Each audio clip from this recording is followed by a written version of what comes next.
Good morning. I'm going to continue my series on the World Chess Championships, and now we're back in 2016, the World Chess Championship between Magnus Carlsen, the defending champion, as white here, and Sergei Karajakin. We're in game 8 of 12 planned classic time format games, and the first 7 have been draws. Carlsen did create, I'll just get rid of that analysis. Carlsen did create some chances, but for Carlsen's, yeah, as far as Carlsen was concerned, Karyakin was frustratingly good at defending. So even although he kept creating chances, Karyakin defended them very well. He was a great defensive player. He was known as the Minister of Defence because of his defensive capability. So I'm just going to swap over here and let's see what happens. So Carlsen begins with d4, f6 from Karyakin, knight f3, d5, e3. This is the collar system. The bishop will come here, the pawn will come here, and it can lead to a very effective and quick attack on the queen side called the Pillsbury attack. No danger of Pillsbury attack here, but if you're playing against the collar system, you need to be careful, especially when you're playing in rapid, because such queenside attacks can occur, kingside attacks can occur. So you need to watch out for the Pillsbury attack. Chess Network Jerry has a great video on the Pillsbury attack and how it works. Okay, so it comes to e6 with the strength in this centre, and the bishop comes to d3, sighting in on the h7 pawn, Karyakin's h7 pawn. And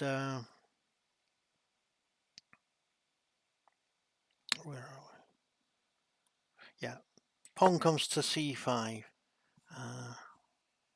threatening the centre, and it's essential in the collar system to play b3 now, otherwise the move c4 becomes too powerful. This pawn chain becomes too powerful.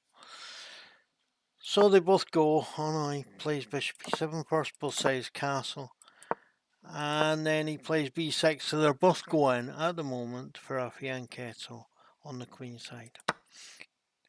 He takes, and he takes back with the bishop. Yeah, it's good. And the knight comes to d2. Bishop comes to b7. Pawn comes out. Queen comes out. Knight comes to d7. Pawn comes to c4, and it's swapped off for the knight. Queen comes to t7. So we can see after 12 moves, both sides are developed. All the pieces are out. Both sets of pieces are well coordinated. Kings are castled on the same side in security, and there's no pawn majority for either. So it's a very symmetrical and once again a very drawish position. So a3, a5 by Karajakin. Good move. Knight to d4. Maybe he's looking at playing his knight to b6. Maybe he's just making room for his queen to come to f3. Both choices are available, and both choices are fairly okay. So the rook comes to one of the two central open files, and Carlsen does the same. And Karyakin takes the other open file, and Carlsen does the same. So again, a very, very symmetrical position. Knight on f8, there is no mate. People say knight on e8, there is no mate. They say knight on f8, there is no mate. Whatever. A knight on the back rank after both rooks are out of the way, connected to one another, is a very good defensive setup. And the Minister of Defence, of course. So, you know, not looking like great winning chances for Carlsen. Queen comes C1, he's going to start trying to rearrange his pieces. Maybe this is so that the knight can come to E2 and F4 to try and begin a kingside attack. The knight comes over to the king side, so he's well set up for his defence here. The bishop comes to F1, defending the B2 pawn, and just making things generally a bit more aggressive. Knight comes to G4, yeah, a good move. It gives him attacking possibilities. The knight comes to B5, very fine, fine setup. Bishop comes to C6 to threaten the knight, and it's defended by the pawn. It might look like if he takes the knight and he takes the pawn, then these pawns are weak, but not really, because he can soon break them up with, for instance, B4 once he puts the support in place for it.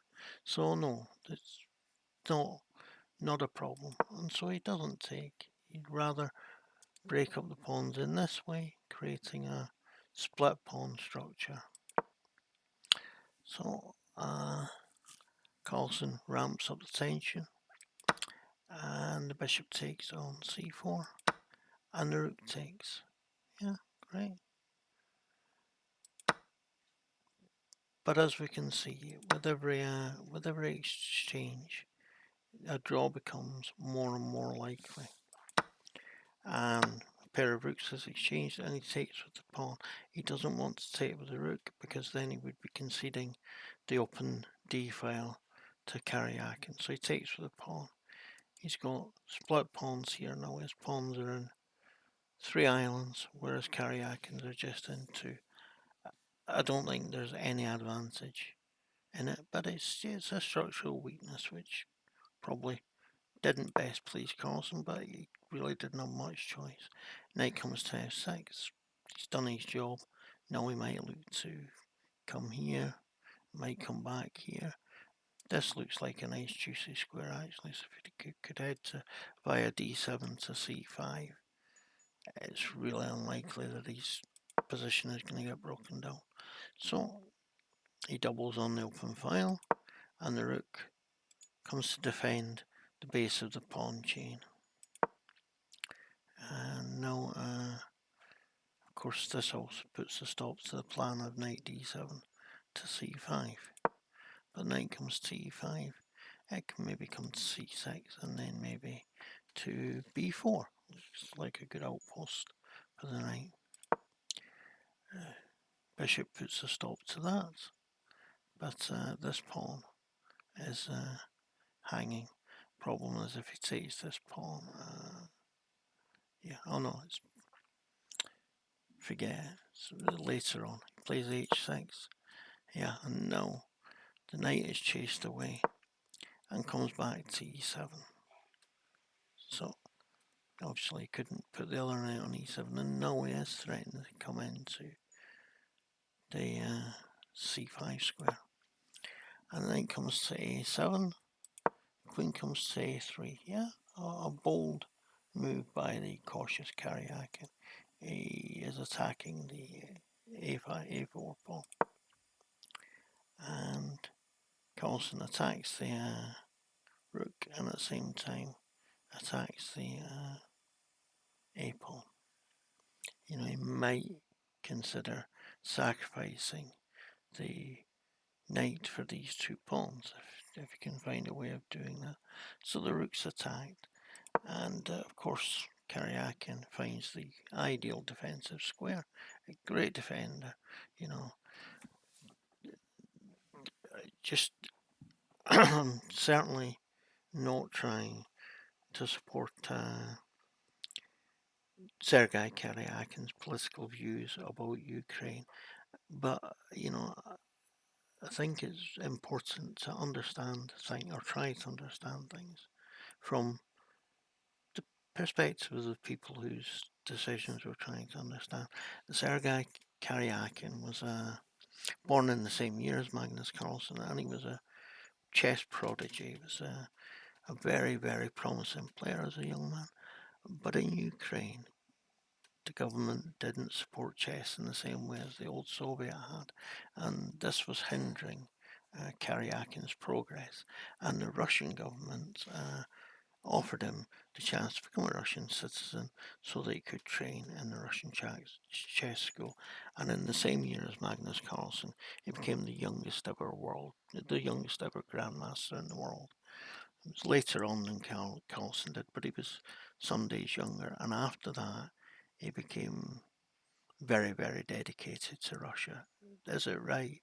Is it right to say the things he said about Ukraine? No, of course it isn't. But got to try and understand things from people's own points of view, not just from our own. Anyway, I don't really like getting into politics, but that's enough politics. There is some weakness on the back right now, and the idea of taking the knight on d7 and getting the knight and bishop against the rook is very attractive for Carlsen. But he just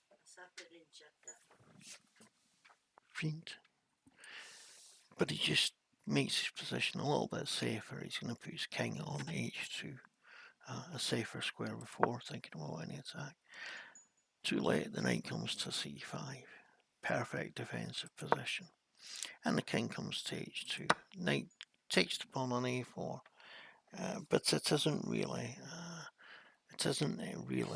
an advantage. I think if we turn on the analysis, I think it's going to say it's about even. Yeah, exactly no point. Had he taken with the queen, half a pawn, but he took with the knight, it's about even. You might think, why isn't he winning with pawn up? Because there's so little material, and the extra pawn is a rook's pawn, notoriously difficult to queen, especially difficult to support with knights rather than a bishop. So completely even. I'll just analysis switched off. So Carlsen goes swap of the rooks. He makes himself an escape square for the king. The rook is defended by the queen, so Karajakin can play king to g7 to get out of any trouble. And Carlsen attacks the pawn on d6 and attacks the knight on f6. King comes to g7. So now it's a more realistic threat to think about taking the rook. The pawn comes to c5, and the rook takes on d8, and the knight takes, and the knight takes, and now Karajakin has 2 pawns, and I think now, 2.63 if we just go back, looking at the analysis, king at g7 completely even, but playing to c5 is a mistake. He should have just retreated the rook and offered to swap off for to the knight. But he wanted to push for a win, which wasn't there. I think at that time, when it happened, I said that in 2016, the only player capable of beating Magnus Carlsen was Magnus Carlsen. What did I mean by that? It was a well-known thing that Carlsen had a tendency to press too hard, not accept a draw. Anyway, the rook takes, the knight takes, and now he's 2 pawns up, and really very little chance. But he fights. He's a fighter, Carlsen. Karajakin offers a queen trade, and Carlsen does a clever little plan to win a pawn back with a check, and now we've got 5 pawns against 4, so he's just a pawn down, but it's 2 passed pawns on the queen side. Clever little trick, but it's too late.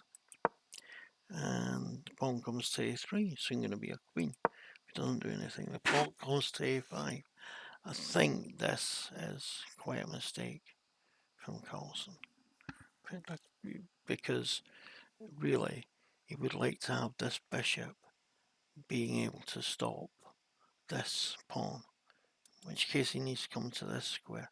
He just cuts off his own access to this square. And the queen comes to d7, again an ideal defensive position. So it's possible for Carlsen to win a pawn. So they're down to even pawns.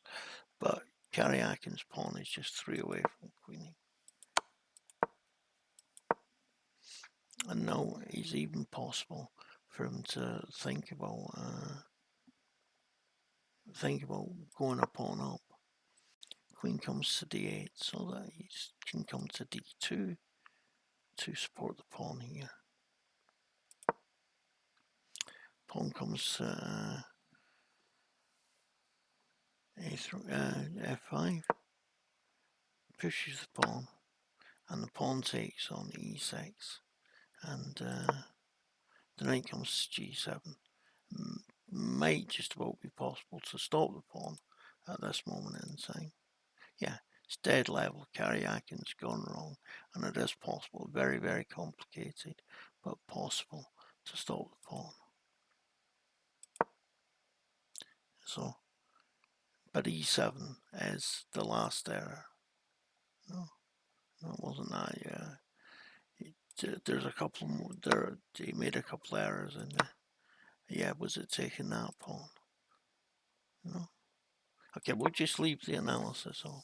So knight d3, so that he's threatening to come here, cut off the knight from stopping the pawn.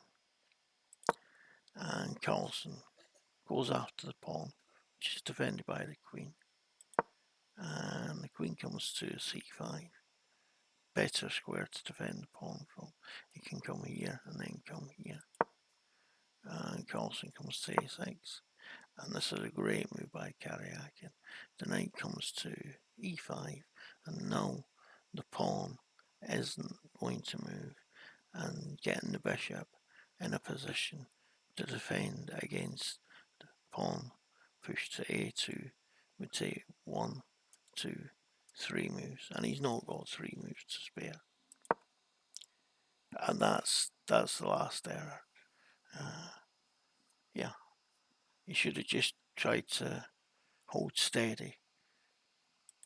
And now Karajakin just runs him out of moves. And the pawn pushes. And Carlsen realizes he can stop the pawn from queening, but he gets an attack with the knight anyway that will be fatal. So yeah, Carlsen resigned, and for the first and only time in his career, Magnus Carlsen was behind in the Classical World Championship. And we'll see how he reacts to that. Reacts like a true champion and fights back, or what?